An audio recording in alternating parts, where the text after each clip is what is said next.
हम लोग कल उन 70वें श्लोक के ऊपर चिंतन कर रहे थे।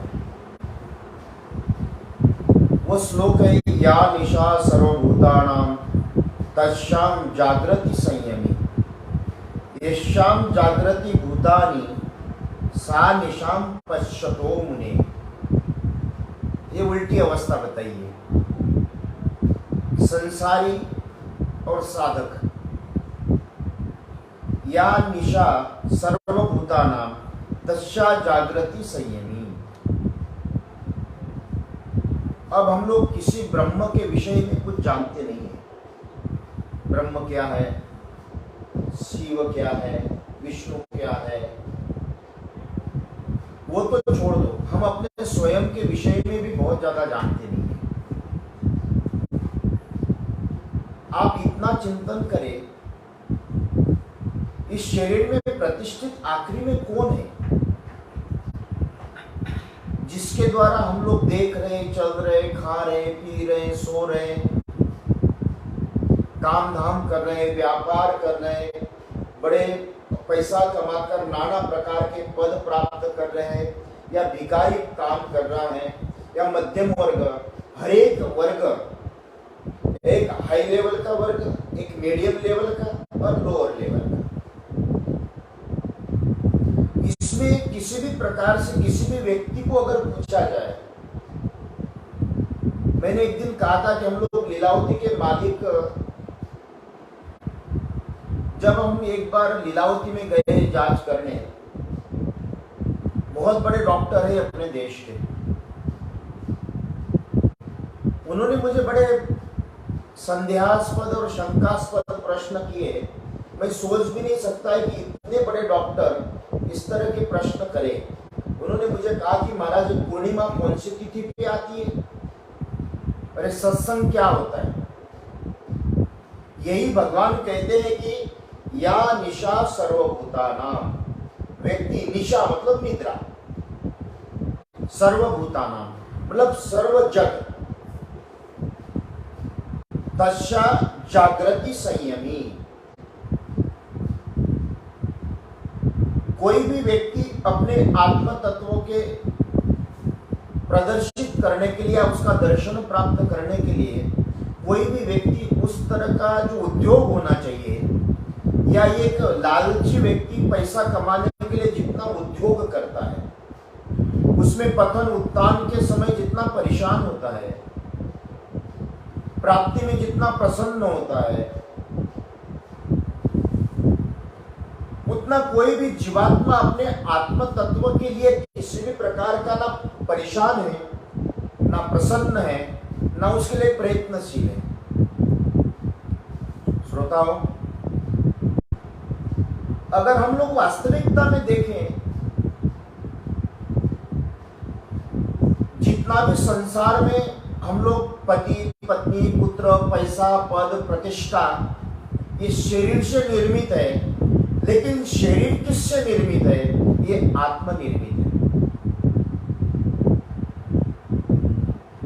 शरीर की एक अवस्था है, शरीर को आपने अपने आंखों के सामने एक दिन से लेकर अभी तक जितनी भी आपकी आयु है, ये शरीर की आयु हो गई। क्या आत्मा की आयु हो गई? हम लोग, परमात्मा ने यही कहा कि भाई आपकी जड़ तत्व क्या है, मूल तत्व क्या है। मकान बन गया तो आप प्रसन्न हो जाते हो, पद मिला तो प्रसन्न हो जाता है, पैसा मिले तो प्रसन्न हो जाते हैं, थोड़ी सी कोई प्रशंसा हो जाए तो प्रसन्न हो जाते हैं। लेकिन भगवान ने कहा कि भाई कोई व्यक्ति जो जितनी निशा घोर निद्रा में अनिच्छाओं के साथ हम लोग जो संसार में निरंतर प्रयत्न और पुरुषार्थ और उद्योग करते हैं, ये उद्योग हो सकता है कि क्षणिक है, लेकिन कहते हैं कि तस्या जागृति संयमी। संयमी व्यक्ति उस समय जागृत रहता है। उसको एक ही ध्यान, धारणा, उपासना, जप, तप, प्राणायाम, प्रत्याहार, यम, नियम, संयम और समाधि, ये 8 प्रकार बताए उसने।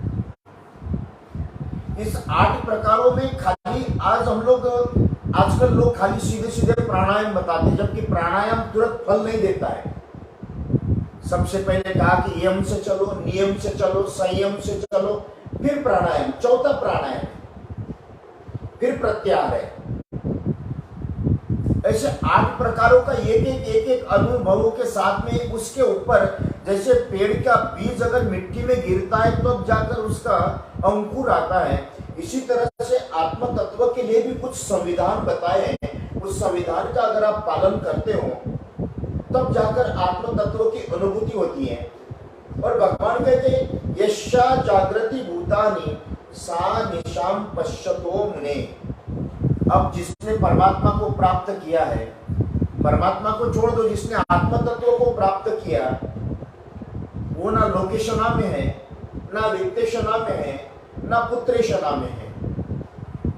मैंने कई ऐसे महापुरुषों को देखा जिन्होंने एक क्षण भर नहीं लगाया कि कोई भी संपत्ति त्यागने के लिए, या उनको किसी भी प्रकार से कोई भी संपत्ति या पद प्रभावित नहीं कर सका।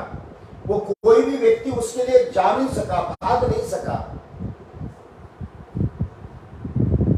तो ये जीवन में आपका मनोगत भाव किससे प्रभावित हो रहा है?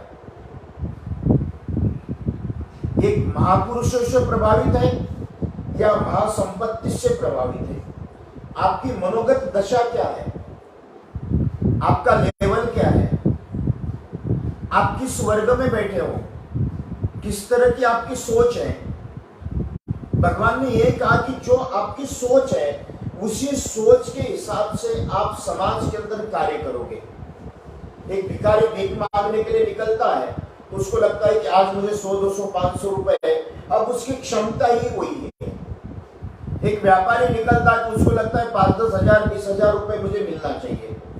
एक नौकरी वाला जाता है तो उसको जितना भी 1000, 2000, 5000 रुपए उसमें संतुष्टि है। अब उतना मिला कि वो संतुष्ट, और उससे काम न हो तो वो उसमें असंतुष्ट होता है। क्या ये आपके जीवन में पूर्णता प्राप्त करा सकता है? कितना पैसा प्राप्त करने से आप अपने आप को पूर्णता प्राप्त करोगे, इसका कोई क्राइटेरिया? 1 लाख करोड़ आदमी कमा ले लेकिन उसको अंत में खाना 2 रोटी। 800 करोड़ लोग आप लोग पहचाने, बहुत बड़ा व्यक्ति है, मरने के बाद क्या है? सिकंदर की अवस्था देखें। तो इन सभी अवस्था में मीरा की अवस्था देखते हैं, जिसने उसको प्राप्त किया उसने चित्तौड़ जैसे साम्राज्य को लात मारकर वहां द्वारकाधीश में बैठ गए। ऐसे कई संतों के, महापुरुषों के उदाहरण आते हैं कि हमारे जीवन में एक संसारियों के उदाहरण आते हैं कि जब महाराणा प्रताप, शिवाजी महाराज साम्राज्य प्राप्त करने के लिए युद्ध लड़े, जिन्होंने साम्राज्य छोड़कर परमात्मा के लिए प्रयत्न किया, ये जगत के 2 अवस्था आता है। आखिरी में आप क्या चाहते हो? आपके मनोगत भाव में अगर संसार बसा है तो साधना में मन नहीं लगेगा। जो साधना में पूर्ण है वो संसार में मन नहीं लगेगा। ये परमात्मा ने ये कहा कि या निशा सर्वभूतानां तस्याम जागृति संयमी येषाम जागृति भूतानि सा निशाम पश्यन्ति मुने। मुने रात में, मुनि जो है, मुनि की एक अवस्था है, साधु संत महात्मा, वो रात्रि में जागरण करते हैं, और संसारी व्यक्ति भोगने के लिए रात्रि को जागरण करते हैं। वो भी एक परमात्मा के साथ प्राप्त करने के लिए, उसमें निरंतर अपना पूर्णता के साथ में प्राप्त करने के लिए साधना करता है। और ये इंद्रिय तत्वों को पूर्णता प्राप्त करने के लिए ये भी उसका साधन है, लेकिन ये कुछ क्षण का साधन है, और वो जिसको कहते हैं कि जो कभी विनाश न होने वाला अविनाशी साधन है। लेकिन आप उस किस मार्ग पे चल रहे हो, किस दशा में हो, ये परमात्मा कहते हैं कि हे अर्जुन, ये अवस्था अगर लाखों करोड़ों रुपए किसी के सामने रख दो। मुझे एक रंका बंका की बात याद आती है। महाराष्ट्र में रंका बंका थे, पति पत्नी थे। एक दिन रुक्मिणी ने विठ्ठल कृष्ण से कहा कि महाराज आपका इतना अनन्य भक्त है, आप इतना दरिद्री है, आप उसको कुछ धन क्यों नहीं देते? कृष्ण ने कहा कि रुक्मिणी मैं देता हूं लेकिन वो लेता नहीं है। बोले मेरे सामने दो। रंका बंका रोज लकड़ी तोड़कर लाते थे और उससे बेचकर अपने परिवार का उदर भरण पोषण करने का कार्य करते थे। जिस रास्ते से निकले उस रास्ते में सोना चांदी हीरे मोती जवाहरात का ढेर लगा दिया। ये दोनों रास्ते से जाते समय उन्होंने एक रंका ने देखा, उनको लगा मेरी पत्नी लालची होगी, तो उसके ऊपर मिट्टी डालने लगे। उनकी पत्नी पीछे से आई, कहती क्या कर रहे हो महाराज, ये मिट्टी के ऊपर मिट्टी डाल रहे हैं? समलोष्टस्य कांचना, जो कहते हैं कि सोने को भी मिट्टी माना और मिट्टी को भी सोना माना, किसी भी प्रकार से विभाजन करना, ये विभाजन संसारी करता है और समानता है ये साधक करता है। भगवान ने इसका उदाहरण दिया। अर्जुन से कहते अर्जुन, ये जो स्थित प्रज्ञ है, उस अवस्था में गए हुए व्यक्ति हैं, उनके लिए ये फिट उदाहरण बैठता है कि कोई भी संसार का पद पैसा प्रतिष्ठा उसको प्रभावित नहीं करता और वो अपने आत्म तत्व के तरफ ही दौड़ता है। और जो सांसारिक व्यक्ति है उसको पद पैसा प्रतिष्ठा प्राप्त करने के बाद उसको प्रसन्नता और वो पूर्णता प्राप्त होती है। ये दोनों की विचार, संसारी के विचार संसार के वस्तुओं को प्राप्त करने के लिए और परमार्थ के विषय, जो परमार्थ के विचार उस आत्म तत्व को प्राप्त करने के लिए। दो व्यक्ति के लक्षण जो अर्जुन ने पूछा था कि महाराज इस व्यक्ति का लक्षण क्या है, तो उन्होंने कहा कि अर्जुन यही लक्षण उसका है।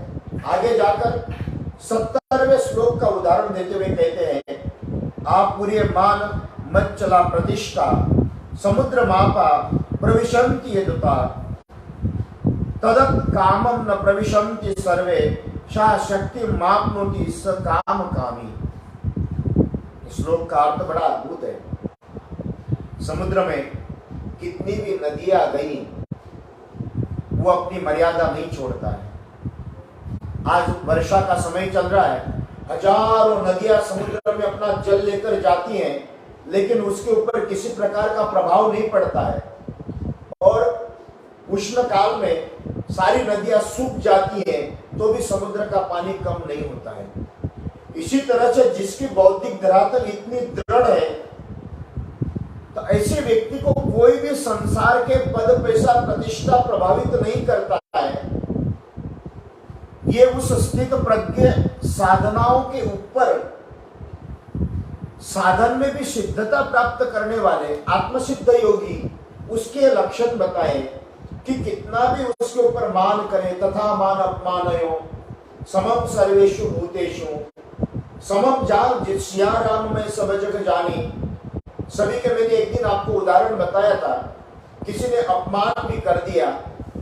संत तुकाराम महाराज थे, वो एक बार एक व्यक्ति ने दुष्टता के साथ में बड़े खौलता हुआ पानी उसके ऊपर डाल दिया, उनके शरीर में फोड़े चले, लेकिन वो भी कृष्ण कृष्ण विठ्ठल विठ्ठल करते हुए उनको किसी भी प्रकार से कोई भी उस अग्नि का दाह प्रभावित नहीं कर सका।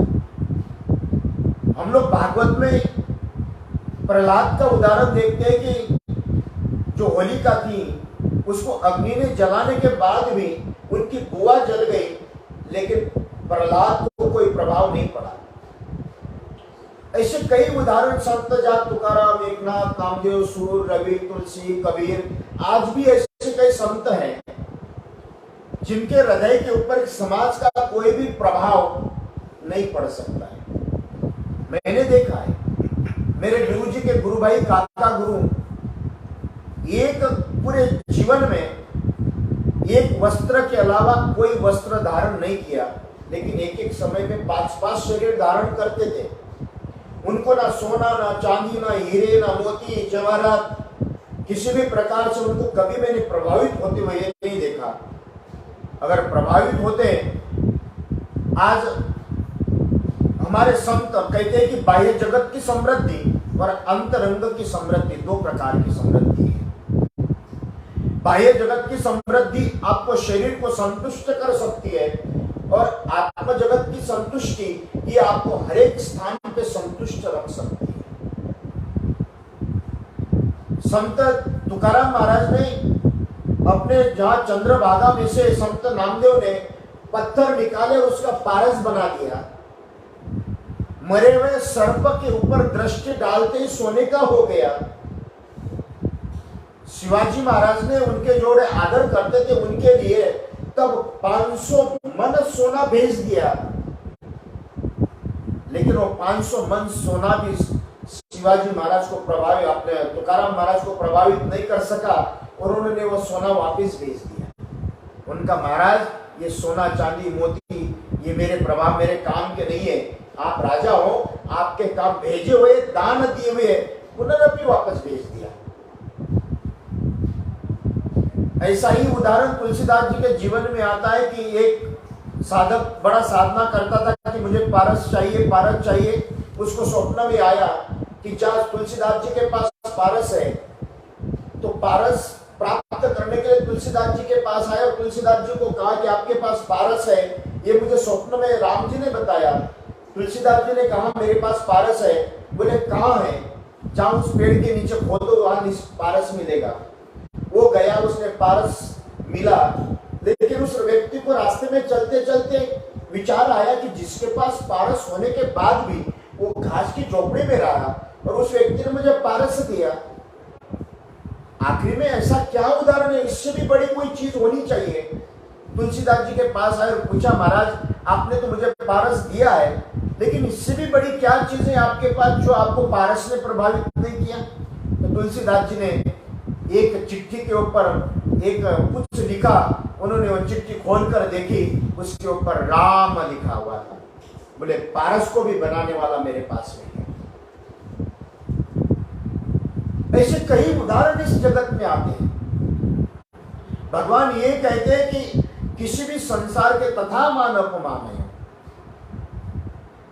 आज हम नरसिंह मेहता की कहानी बहुत सुनते हैं, नानी भाई का मायरा बहुत सुनते हैं। भगवान को प्रार्थना करी, पर भगवान को प्रार्थना करने के बाद स्वयं सावरिया सेठ इतना बड़ा मामेरा कर दिया, जिसने जो जो मनोभाव में भाव रखा वो मामेरा कर दिया। लेकिन दोबारा उन्होंने कभी भी नरसिंह मेहता ने भगवान से नहीं कहा कि मेरा कोई महल बना दो।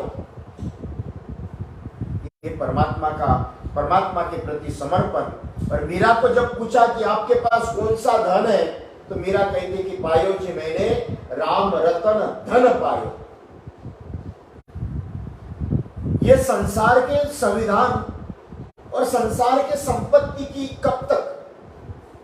बड़े बड़े राजे महाराजे करोड़ोपति अरबोपति, कई ऐसे बिल गेट्स भी अगर आप बन जाओगे तो आखिरी में अंत में उसको भी पूछा क्या करोगे, तो 99% उसने भी अपने जीवन का संपत्ति दान दे दी। क्या कर सकता है?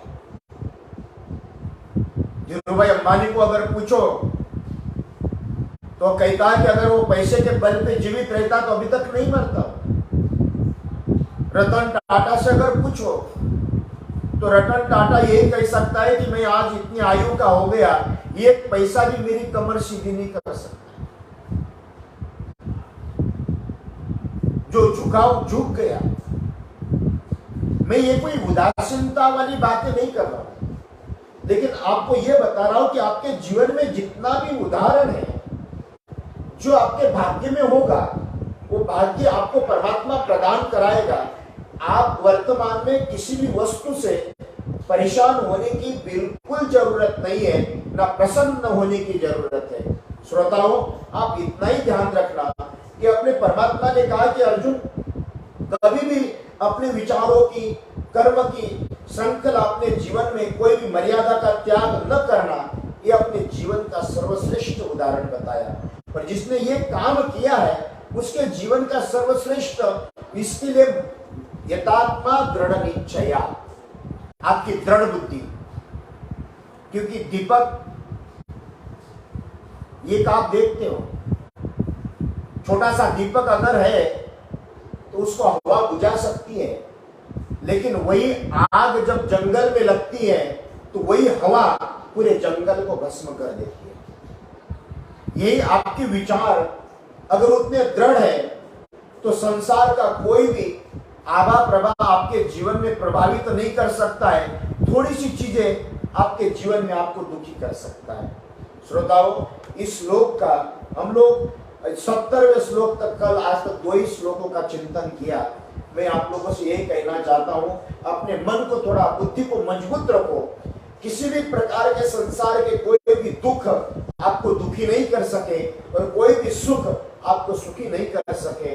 यही जीवन का सिद्धांत बताया। आज की कथा को यही पूर्ण करता हूँ। कल अपन दूसरे अध्याय के 2 ही श्लोक बचे हैं, इसलिए आज यही जगह पे समाप्त करता हूँ। कृष्ण कन्हैया लाल की जय।